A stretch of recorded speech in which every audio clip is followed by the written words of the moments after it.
तेहेᱧᱟᱜ ᱠᱟᱹᱦᱱᱤ ᱨᱮᱱᱟᱜ ᱧᱩᱛᱩᱢ ᱞᱚᱥᱚ ᱢᱟᱪᱮᱫ। ᱚᱞ ᱟᱠᱟᱫᱟᱭ ᱜᱳᱣᱩᱨ ᱪᱚᱱᱫᱨᱚ ᱢᱩᱨᱢᱩ। ᱢᱩᱜᱽᱞᱤ ᱤᱥᱠᱩᱞ ᱠᱷᱚᱱᱮ ᱦᱮᱡ ᱮᱱᱛᱮ ᱵᱮᱜᱽ ᱫᱚᱦᱚ ᱠᱟᱛᱮᱫ ᱛᱤ ᱡᱟᱸᱜᱟᱭ ᱟᱵᱩᱜ ᱮᱱᱛᱮ ᱢᱤᱫ ᱜᱮᱞᱟᱥ ᱫᱟᱜ ᱮ ᱧᱩ ᱠᱮᱫᱟ ᱟᱨ ᱯᱩᱛᱷᱤ ᱜᱮᱭ ᱚᱴᱟᱜ ᱵᱟᱲᱟᱭᱮᱫᱟ। ᱩᱭᱦᱟᱹᱨ ᱛᱩᱞᱩᱡ ᱮ ᱧᱮᱞᱮᱫᱟ ᱱᱚᱢᱵᱚᱨ ᱨᱟᱠᱟᱵ ᱨᱮ ᱜᱷᱟᱴᱛᱤ ᱫᱚ ᱚᱠᱟᱨᱮᱛᱟᱭ। ᱟᱡ ᱵᱟᱵᱟ ᱥᱩᱵᱚᱞ ᱟᱨ ᱟᱡ ᱟᱭᱳ ᱞᱩᱥᱠᱤ ᱦᱚᱸ ᱚᱲᱟᱜ ᱨᱮᱜᱮ ᱢᱮᱱᱟᱜ ᱠᱤᱱᱟ। ᱥᱩᱵᱚᱞᱮ ᱢᱮᱱ ᱠᱮᱫᱟ, ᱵᱤᱴᱤ ᱛᱮᱦᱮᱧ ᱜᱮ ᱵᱤᱜᱽᱜᱟᱱ ᱠᱷᱟᱛᱟ ᱩᱫᱩᱜ ᱨᱮᱭᱟᱜ ᱠᱟᱛᱷᱟ ᱥᱮ? ᱢᱩᱜᱽᱞᱤ ᱢᱮᱱ ᱠᱮᱫᱟ, ᱦᱮᱸ। ᱥᱩᱵᱚᱞᱮ ᱢᱮᱱ ᱠᱮᱫᱟ, ᱛᱤᱱᱟᱹᱜ ᱢᱚᱱᱮᱢ ᱧᱟᱢ ᱠᱮᱫᱟ? ᱮᱸᱜᱟᱛ ᱛᱮᱫ ᱞᱩᱥᱠᱤ ᱥᱩᱨ ᱨᱮᱜᱮ ᱞᱩᱛᱩᱨ ᱵᱤᱫ ᱠᱟᱛᱮᱫ ᱦᱚᱯᱚᱱ ᱮᱨᱟᱛ ᱥᱮᱫ ᱮ ᱠᱚᱭᱚᱜ ᱩᱨᱤᱡ ᱟᱠᱟᱫᱟ ᱠᱩᱠᱞᱤ ᱨᱮᱭᱟᱜ ᱛᱮᱞᱟ ᱟᱸᱡᱚᱢ ᱞᱟᱹᱜᱤᱫ। ᱢᱩᱜᱽᱞᱤ ᱢᱮᱱ ᱠᱮᱫᱟ, 80, 100 ᱨᱮ 80। ᱯᱟᱨᱚᱢᱮᱱ ᱥᱮᱨᱢᱟ ᱯᱟᱨᱚᱢᱮᱱ ᱠᱞᱟᱥ ᱨᱮᱦᱚᱸ 80 ᱟᱨ ᱱᱮᱥ ᱦᱚᱸ 80? ᱵᱟᱢ ᱵᱟᱹᱲᱛᱤ ᱫᱟᱲᱮᱭᱟᱜ ᱠᱟᱱᱟ? ᱢᱤᱱᱚᱛᱤ ᱛᱤᱱᱟᱹᱜ ᱮ ᱧᱟᱢ ᱟᱠᱟᱫᱟ? ᱛᱩᱸᱵᱩᱫ ᱠᱟᱛᱮ ᱢᱩᱜᱽᱞᱤ ᱢᱮᱱ ᱠᱮᱫᱟ, 90। ᱥᱩᱵᱚᱞ ᱟᱸᱡᱚᱢ ᱠᱟᱛᱮ ᱪᱤᱞᱤ ᱠᱚ ᱛᱩᱲᱠᱮ ᱫᱮ ᱞᱮᱠᱟᱭ ᱵᱩᱡ ᱠᱮᱫᱟ। ᱥᱟᱸᱦᱮᱫ ᱵᱚᱫᱚᱞ ᱜᱚᱫ ᱮᱱ ᱛᱟᱭᱟ। ᱢᱮᱱ ᱠᱮᱫᱟᱭ, ᱦᱮᱸ ᱟᱢ ᱫᱚᱢ ᱯᱷᱟᱸᱠᱤᱭᱮᱫᱟ ᱢᱚᱱᱮ ᱦᱩᱭᱩᱜ ᱠᱟᱱᱟ। ᱢᱤᱱᱚᱛᱤ 10 ᱱᱚᱢᱵᱚᱨ ᱵᱮᱥᱤ ᱧᱟᱢ ᱠᱮᱫᱟ, ᱟᱢ ᱫᱚ ᱪᱤᱠᱟᱹᱛᱮ ᱵᱟᱢ ᱧᱟᱢ ᱫᱟᱲᱮᱭᱟᱫᱟ? ᱡᱟᱢ ᱢᱮᱱᱮᱫᱟ ᱛᱟᱭ ᱜᱤᱧ ᱟᱸᱡᱚᱢᱮᱫᱟ। ᱟᱢ ᱛᱟᱭᱚᱢ ᱨᱮ ᱦᱚᱭᱫᱟᱜ ᱞᱮᱠᱟ ᱠᱟᱹᱣᱰᱤᱧ ᱠᱷᱚᱨᱪᱟᱭᱮᱫᱟ ᱟᱨ ᱟᱢᱟᱜ ᱫᱚ ᱞᱟᱦᱟ ᱪᱟᱞᱟᱜ ᱨᱮᱭᱟᱜ ᱠᱳᱱᱳ ᱱᱩᱡᱤᱨ ᱵᱟᱹᱱᱩᱜᱼᱟ। ᱢᱮᱱᱠᱷᱟᱱ ᱦᱚᱲ ᱫᱚᱠᱚ ᱞᱟᱦᱟ ଚାᱞᱟᱜ ᱠᱟᱱᱟ। ᱪᱤᱠᱟᱹᱛᱮ ᱟᱢ ᱫᱚ ᱢᱤᱱᱚᱛᱤ ᱥᱚᱢᱟᱱ ᱵᱟᱢ ᱧᱟᱢ ᱞᱮᱫᱟ? ᱵᱤᱥᱤ ᱪᱮᱫᱟᱜ ᱵᱟᱢ ᱧᱟᱢ ᱞᱮᱫᱟ? ᱟᱸᱡᱚᱢ ᱢᱮ ᱢᱟᱹᱭ ᱮᱸᱜᱟᱛ, ᱟᱸᱡᱚᱢ ᱢᱮ। ᱫᱤᱱ ᱜᱤᱧ ᱢᱮᱛᱟᱢᱟ ᱜᱤᱫᱽᱨᱟᱹ ᱫᱚ ᱞᱚᱡᱚᱨᱮᱢ। ᱪᱮᱫ ᱡᱮ ᱟᱢ ᱦᱚᱢ ᱪᱤᱠᱟᱹᱭᱟ? ᱦᱟᱱᱮᱢ ᱛᱟᱭᱚᱢ ᱚᱪᱚ ᱠᱮᱫᱮᱭᱟ। ᱞᱩᱥᱠᱤ ᱡᱷᱟᱸᱡ ᱧᱚᱜ ᱨᱟᱦᱟᱛᱮᱭ ᱢᱮᱱ ᱨᱩᱣᱟᱹᱲ ᱠᱮᱫᱟ, ᱤᱧᱤᱧ ᱛᱟᱭᱚᱢ ᱚᱪᱚ ᱠᱮᱫᱮᱭᱟ? ᱵᱟᱢ ᱧᱮᱞᱤᱧ ᱠᱟᱱᱟ ᱪᱮᱫ ᱠᱚᱧ ᱪᱤᱠᱟᱹᱭᱮᱫᱟ? ᱵᱟᱹᱧ ᱤᱥᱤᱱ ᱟᱨᱚ ᱞᱮᱠᱷᱟᱱ ᱞᱟᱡ ᱫᱚ ᱵᱤᱜᱼᱟ ᱪᱤᱠᱟᱹᱛᱮ? ᱟᱭᱢᱟ ᱜᱷᱟᱹᱲᱤ ᱜᱮ ᱞᱟᱜᱟᱣᱤᱧ ᱠᱟᱱᱟ। ᱟᱢᱟᱜ ᱴᱤᱯᱷᱤᱱ, ᱵᱤᱴᱤᱭᱟᱜ ᱴᱤᱯᱷᱤᱱ, ᱪᱟ, ᱫᱟᱠᱟ, ᱩᱛᱩ ᱟᱨ ᱚᱱᱟ ᱛᱟᱞᱟᱨᱮ ᱤᱧᱟᱹᱜ ᱦᱚᱸᱛᱚ ᱯᱷᱟᱨᱪᱟ ᱦᱮᱱᱟᱜ ᱟᱥᱮ ᱵᱟᱝ? ᱟᱨ ᱟᱢ ᱫᱚ ᱪᱮᱫ ᱮᱢ ᱪᱤᱠᱟᱹᱭᱮᱫᱟ ᱢᱟᱥᱮ ᱞᱟᱹᱭ ᱢᱮ? ᱨᱟᱜᱟᱫ ᱨᱟᱦᱟᱛᱮ ᱥᱩᱵᱚᱞᱮ ᱢᱮᱱ ᱨᱩᱣᱟᱹᱲ ᱠᱮᱫᱟ, ᱵᱟᱹᱧ ᱰᱤউᱴᱤ ᱞᱮᱠᱷᱟᱱ ᱞᱟᱡ ᱫᱚ ᱵᱤᱜᱼᱟ ᱪᱤᱠᱟᱹ ᱞᱮᱠᱟᱛᱮ? ᱪᱚᱲ ᱪᱟᱯᱚᱲ ᱨᱚᱯᱚᱲ ᱛᱩᱞᱩᱡ ᱜᱮ ᱞᱩᱥᱠᱤᱭ ᱢᱮᱱ ᱠᱮᱫᱟ, ᱰᱤউᱴᱤ ᱛᱚ ᱟᱨ ᱵᱟᱹᱧ ᱢᱟᱱᱟᱭᱮᱫ ᱢᱮᱭᱟ। ᱫᱤᱱᱟᱹᱢ ᱦᱤᱯᱤᱨ ᱦᱮᱸᱥᱟᱜ ᱢᱳᱲ ᱨᱮᱭᱟᱜ ᱪᱟ ᱫᱚᱠᱟᱱ ᱨᱮ ᱢᱤᱫ ᱫᱷᱟᱣ ᱵᱟᱢ ᱟᱰᱰᱟ ᱞᱮᱠᱷᱟᱱ ᱦᱚᱲᱢᱚ ᱥᱚᱨᱚᱞ ᱜᱮ ᱵᱟᱢ ᱵᱩᱡᱷᱟᱹᱣᱟ। ᱪᱮᱫᱟᱜ? ᱚᱱᱟ ᱚᱠᱛᱚ ᱛᱚ ᱵᱤᱴᱤᱢ ᱯᱟᱲᱦᱟᱣ ᱫᱟᱲᱮ ᱠᱮᱭᱟ। ᱥᱩᱵᱚᱞᱮ ᱢᱮᱱ ᱠᱮᱫᱟ, আরে পড়াও লাগি তো স্কুল রে উনাᱹᱜ মাইনেᱧ এমেদা, প্রাইভেট মাচেদ মেনায়া, তাহলে কি প্রাইভেট মাচেদ ভাগে বাই পড়াᱣ ᱠᱟᱱᱟ? ᱦᱮᱸᱫᱟ ᱵᱤᱴᱤ ᱞᱟᱹᱭ ᱢᱮ, ᱵᱷᱟᱜᱮ ᱵᱟᱭ ᱯᱟᱲᱦᱟᱣᱮᱫ ᱢᱮᱭᱟ? ᱢᱩᱜᱽᱞᱤ ᱢᱮᱱ ᱨᱩᱣᱟᱹᱲ ᱠᱮᱫᱟ, ᱯᱟᱲᱦᱟᱣ ᱫᱚ ᱵᱷᱟᱜᱮᱭ ᱯᱟᱲᱦᱟᱣ ᱠᱟᱱᱟ ᱵᱟᱵᱟ। ᱥᱩᱵᱚᱞᱮ ᱢᱮᱱ ᱠᱮᱫᱟ, ᱛᱚᱵᱮ ᱪᱤᱠᱟᱹᱛᱮ ᱱᱚᱢᱵᱚᱨ ᱫᱚ ᱵᱟᱝ ᱵᱟᱹᱲᱛᱤ ᱞᱮᱱ ᱛᱟᱢᱟ? ᱯᱟᱲᱦᱟᱣ ᱛᱩᱞᱩᱡ ᱪᱮᱫ ᱛᱷᱩᱛᱤ ᱠᱟᱹᱦᱱᱤ ᱠᱚᱭ ᱞᱟᱹᱭ ᱟᱢᱟ ᱢᱟᱥᱮ ᱞᱟᱹᱭ ᱢᱮ? ᱤᱧ ᱫᱚ ᱠᱤᱱᱛᱩ ᱚᱱᱟ ᱠᱚᱫᱚ ᱵᱟᱹᱧ ᱠᱩᱥᱤᱭᱟᱜ ᱠᱟᱱᱟ। ᱵᱟᱝ ᱯᱨᱟᱭᱵᱷᱮᱴ ᱢᱟᱪᱮᱫᱟᱜ ᱜᱮ ᱜᱷᱟᱴᱛᱤ ᱢᱮᱱᱟᱜᱼᱟ। ᱮᱜᱳ ᱟᱸᱡᱚᱢᱮᱫᱟᱢ, ᱛᱮᱦᱮᱧ ᱜᱮ ᱞᱚᱥᱚ ᱢᱟᱪᱮᱫ ᱫᱚᱵᱚᱱ ᱵᱚᱱᱫᱚᱭᱮᱭᱟ। ᱜᱟᱯᱟ ᱜᱮ ᱠᱟᱨᱠᱷᱟᱱᱟ ᱨᱮᱱ ᱜᱟᱛᱮ ᱴᱷᱮᱱ ᱠᱷᱚᱵᱚᱨ ᱦᱟᱛᱟᱣ ᱠᱟᱛᱮ ᱮᱴᱟᱜ ᱢᱟᱪᱮᱫ ᱡᱚᱜᱟᱲ ᱦᱩᱭᱩᱜᱼᱟ। ᱢᱩᱜᱽᱞᱤ ᱫᱚ ᱛᱩᱞᱟᱹ ᱡᱚᱠᱷᱟᱭ ᱛᱩᱞᱩᱡ ᱦᱩᱞᱟᱹᱥ ᱵᱷᱟᱸᱜᱟᱛᱮ ᱠᱮᱪᱟᱜ ᱟᱠᱟᱱ ᱢᱚᱱᱮ ᱵᱟᱭ ᱡᱳᱲᱳᱱ ᱫᱟᱲᱮᱭᱟᱜ ᱠᱟᱱᱛᱮ ᱯᱩᱛᱷᱤ ᱚᱴᱟᱜ ᱠᱟᱛᱮ ᱮᱠᱮᱱ ᱜᱮᱭ ᱠᱚᱭᱚᱜ ᱛᱷᱤᱨ ᱟᱠᱟᱫᱟ। ᱞᱚᱥᱚ ᱢᱟᱪᱮᱫ ᱠᱚ ᱵᱚᱱᱫᱚ ᱠᱮᱫᱮᱭᱟ। ᱛᱩᱱᱠᱷᱤ ᱛᱚᱞᱟᱥᱮ ᱦᱟᱛᱟᱣᱮᱫᱟ। 7 ᱢᱟᱦᱟ ᱯᱟᱨᱚᱢᱮᱱ ᱨᱮᱦᱚᱸ ᱯᱨᱟᱭᱵᱷᱮᱴ ᱢᱟᱪᱮᱫ ᱫᱚ ᱟᱹᱣᱨᱤ ᱡᱚᱜᱟᱲ ᱫᱟᱲᱮᱭᱟᱠᱚᱣᱟᱭ।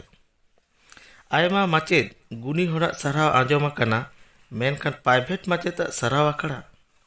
ᱯᱨᱟᱭᱵᱷᱮᱴ ᱢᱟᱪᱮᱫ ᱞᱚᱥᱚ ᱴᱩᱰᱩᱣᱟᱜ ᱥᱟᱨᱦᱟᱣ ᱟᱠᱷᱲᱟ ᱦᱩᱭᱩᱜ ᱠᱟᱱᱟ। ᱢᱟᱪᱮᱫ ᱛᱷᱚᱠ ᱨᱮᱱ ᱦᱚᱲ ᱜᱮ ᱵᱤᱥᱤ ᱠᱚ ᱦᱮᱡ ᱟᱠᱟᱱ ᱨᱮᱦᱚᱸ ᱟᱭᱢᱟ ᱞᱮᱠᱟᱱ ᱩᱭᱦᱟᱹᱨ ᱵᱷᱟᱵᱽᱱᱟ ᱨᱮᱱ ᱦᱚᱲ ᱥᱟᱞᱟᱜ ᱜᱤᱫᱽᱨᱟᱹ ᱠᱚ ᱜᱟᱨᱡᱮᱱ ᱠᱚᱦᱚᱸ ᱠᱚ ᱦᱮᱡ ᱥᱮᱴᱮᱨ ᱟᱠᱟᱱᱟ।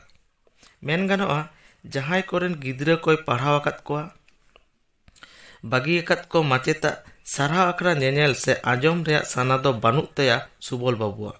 ᱢᱮᱱᱠᱷᱟᱱ ᱪᱟᱞᱟᱣ ᱞᱮᱱᱟᱭ ᱵᱟᱡᱟᱨ, ᱨᱩᱣᱟᱹᱲ ᱡᱚᱠᱷᱮᱡ ᱰᱟᱦᱟᱨ ᱫᱷᱟᱨᱮ ᱨᱮᱭ ᱧᱮᱞ ᱫᱚ ᱚᱱᱟ ᱟᱠᱷᱲᱟ ᱢᱤᱫ ᱵᱟᱨ ᱠᱟᱛᱷᱟ ᱜᱚᱴᱟ ᱟᱸᱡᱚᱢᱚᱜ ᱠᱟᱱᱟ। ᱱᱚᱣᱟ ᱟᱠᱷᱲᱟ ᱨᱮᱭᱟᱜ ᱠᱷᱚᱵᱚᱨ ᱟᱡᱨᱮᱱ ᱠᱩᱲᱤ ᱜᱤᱫᱽᱨᱟᱹ ᱴᱷᱮᱱ ᱱᱟᱥᱮ ᱟᱸᱡᱚᱢ ᱟᱠᱟᱫ ᱨᱮᱦᱚᱸ ᱞᱩᱛᱩᱨ ᱨᱮᱫᱚ ᱵᱟᱭ ᱨᱮᱵᱮᱫ ᱟᱠᱟᱫᱟ। ᱡᱟᱹᱨᱩᱲ ᱦᱚᱸ ᱩᱱᱟᱹᱜ ᱫᱚ ᱵᱟᱭ ᱢᱚᱱᱮ ᱡᱚᱝ ᱠᱟᱱᱟ ᱡᱟᱹᱱᱤᱡ। ᱛᱚᱵᱮ ᱱᱤᱛ ᱫᱷᱟᱹᱵᱤᱡ ᱢᱩᱜᱽᱞᱤ ᱢᱟᱹᱭ ᱞᱟᱹᱜᱤᱫ ᱯᱨᱟᱭᱵᱷᱮᱴ ᱢᱟᱪᱮᱫ ᱫᱚ ᱟᱹᱣᱨᱤ ᱠᱚ ᱡᱚᱜᱟᱲ ᱫᱟᱲᱮᱭᱟᱠᱚᱣᱟ। तेहे नितो सुबोल बाबू ओड़ा रे कमी रे चाप बनुत ते ओना आखड़ा सेद गए सेन सोरेना आर तायम सेद रे तेंगु आकाना। जेला रे जहां पेया गिद्रा माध्यमिक भागे अर्जो तको पास आकादा उनको हको हहो आकाद कोआ, उनको हको साराव कोआ बाकुड़ा माचेद माडवा खन। उनको पेया गिद्रे गे लसो माचेद ठेन प्राइवेट को पढ़ावा कदा। लसो बाबू दो बाय चाकरिया प्राइवेट पढ़ाव काते गे घारन जीवने खांडावा। उनको पेया मुद्रे बारिया गिद्रे दो रेंगेज ओड़ा रेन, उनकिन मुद्रे मिद हड़ दो आपात टुअर। उनकिन ठेन दो प्राइवेट पढ़ाव रेया बेतन दो बाय हतावा। सुबोल बाबू ताड़ाम तेगे बाजार रे चलाव लेनते आर तीरे काटिज ऑक्तो मेनाते मोने गोटा केदा जे लसो टुडू साराव आखड़ा रेया काटिज गालमराव को तिंगु तिंगु तेगे आंजम दाराया। तिंगु आकानाय नेलेत कोय मंचो रे माचेद माडवा रेन सभापति मोहन सोरेन, एसडीओ आर मिद हर दो बाय उरुम दाड़ेयाय कना। कुली बाड़ाय केदाय उनी दो लसो टुडू रेन आयमा दिन रे गाते कनाय गुरुपदो मांडी। चालू मेना नियम लेका तेगे सभा गमके आखड़ा कामी हरा चलाव एहब एना। मंचो रे दुड़ुब अकान को बाहा थोपे एम काते को साराव केद कोआ। ती को थायो केदा सेटेर अकान हर को। नोआ ती थायो काते साराव दो ओको बड़ाय तीस खन चोंग सिरजन अकाना। गालमराव तला रेहों ती थायो काते को साराव कोआ। गालमराव मुचाद रेहों गायान एमान नेनेल जोखे हों ती थायो काते को साराव कोआ। जानी ती थायो दो होयोग कना हड़मो रे रस्क सकोज उंडुक, उपछो उंडुक आर भागे कामी साराव रेया गे बिन रड़ते उछन उंडुक। आजरेन गिद्रा नेतार दो बाय पढ़ाव ते चोंग से तेंगुआकान ते चोंग से मिद तीते बाजार थुलिये टेवेन आकात ते चोंग सुबोल बाबू थायो दो बाय उसराव लेदा। सभा गमके चाणते आखड़ाय चलाव इदीदा।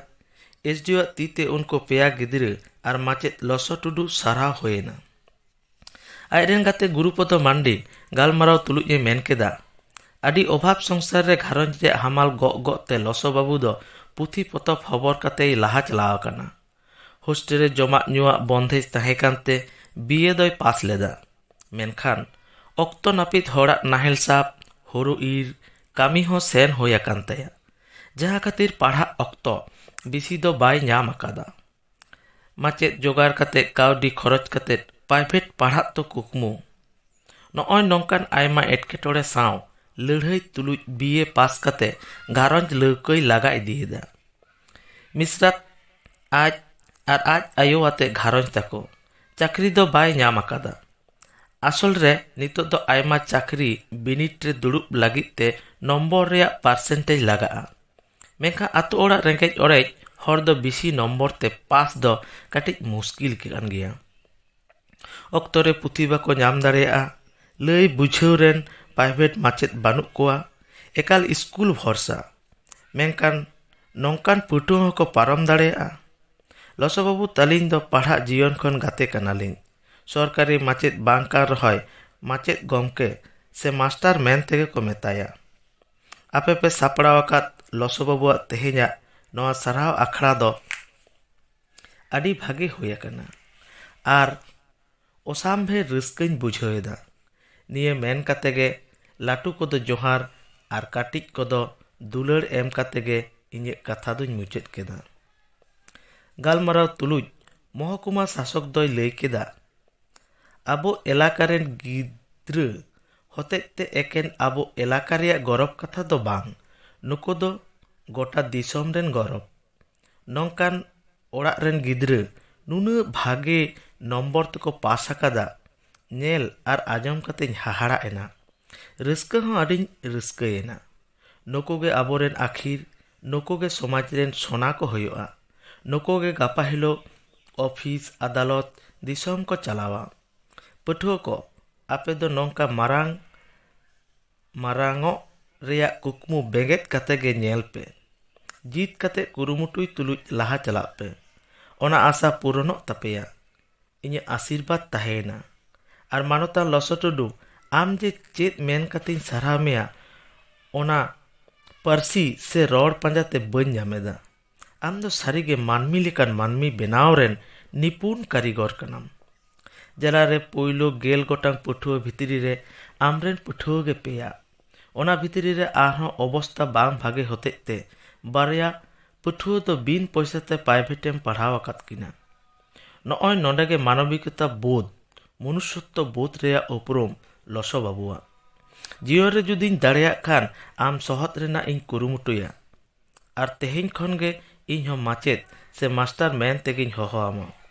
ᱟᱥᱚᱜ ᱟᱹᱧ ᱱᱤᱭᱟᱹ आसाम पूरण अचोआ और नुको बाकुड़ा माचेद माडवा इन्हें आदि आदि साराव चेदा से जहां राष्ट्रपति सिरपै नाम मा उनको साराव आखड़ा होयोआ जहां को रिटायर्डोआ उनको साराव आखड़ा होयोआ से आरहों विशेष अक्तो रे स्कूल रेन कॉलेज रेन माचेद को साराव आखड़ा नेला कदा मेनखान नौकान प्राइवेट माचेदा साराव आखड़ा दो ने इन नेल केदा नौकान आखड़ा रिन सेटर दाड़े कावते गौरविन मनेदा नेल कते आडिन रस्कयना इन्हें कथा दो नोडेगिन मुचाद केदा मां चलात पिया दुलड़ और जोहार ओ हें सभा गमकेñ मेतादे तहें इन दो चाड़गिन चलाआ मीटिंग मेना तिñा मेनखा ओना मीटिंग रे 10 मिनिट तायम तेगिन चलाआ चेदा से माचेद लसो टुडुआ बार कथा आंजम दाराया नोआ को कथा आंजम कते सुबोल बाबुआ अंतर दो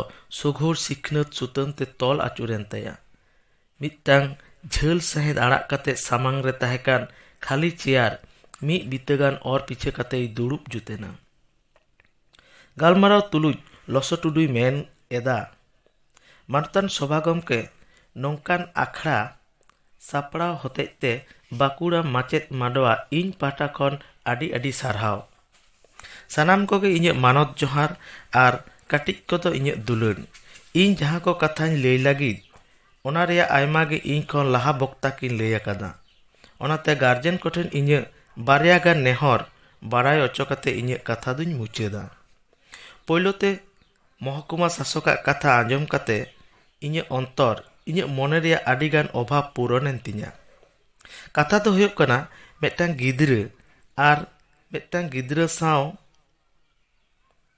आलम हापराव होचोया जे आम दो कम नम्बरेम नाम केदा हानि दो 80 नम्बरे नाम केदा आम दो 70 नाम केदा दिन कलम तो बना होड़ा गे समान तहेकन आम दो चिकतेम तहेम होचोयना चिकते बाम ऑल दाड़ेयादा चेदा बाम ऑल लेदा आम दो फांकीएदा बदमाशोग कनाम आम दो सासेत एमाम हुयुआ बांग नौका दो बांग नौका लेखान गिद्रा जीवी लोआ बहो आचुरुआ मने काटिजुआ धादोस और हुलस भांगाते अबसोआ रकाब रुवरते आझाट होई दाड़ेआ बरंचो आज गे आज सा हापरा होचोयम जे निया दा 70 नाम आकादा और मिद धारे तो नोआ खन बेसी चिकातेम नामा नोआम कुरुमुटुया जीत कते रेयार बहते मने गढ़ियो कते कुरुमुटु इदी में ठीक एम जितकरोआ और गड़ो सपोहत लागिद इन तो मेना냐 आलम भावना जोर कुरुमुटुई में नेलापे गिद्रा लाहा चला रेया आडी दाड़े नामा अरे लाहा इदी आय नियगे मा इᱧ कथा दो नोडेगिन मुचाद केदा सभा गमके आखड़ा कामी होरा चाबायना मेनते लई केदा महकुमा शासक एमान आयमा गे लसो टुडू साव हैंडसेक काते को जेजारोक कना ओनकान अक्तो रे सुबोल बाबू हो मनाई गोटा केदा आज हो लसो माचेद सावे न्यापाम तोराआ बुझ तियो होचोयाय नोआ साराव आखड़ा रे आज हो अंशीदार कानाय मेनते आर मिद बार कथा गालमाराव तुलुज ये कुली तेबा गोदेया जे आज ठेन प्राइवेट पढ़ाव रेया सीट खाली मेना आसे बांग जोहार गे।